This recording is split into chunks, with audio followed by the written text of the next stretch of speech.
నంద్యాల జిల్లాలోని శ్రీశైలం జలాశయాన్ని Krishna river management board chairman BP Pandey మరియు సభ్యుడు కేకే జాంటిట్ సందర్శించారు. చైర్మన్గా బాధ్యతలు చేపట్టిన తర్వాత పాండే మొదటిసారిగా శ్రీశైలం డ్యాంను సందర్శించారు.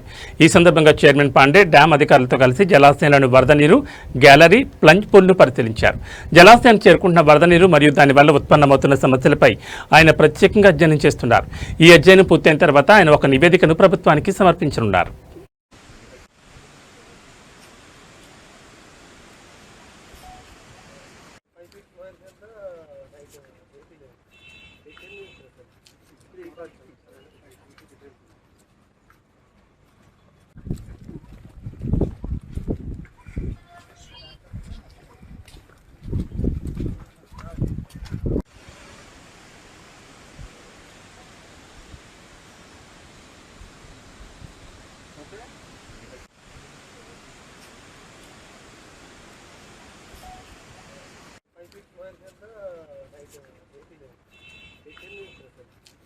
Right.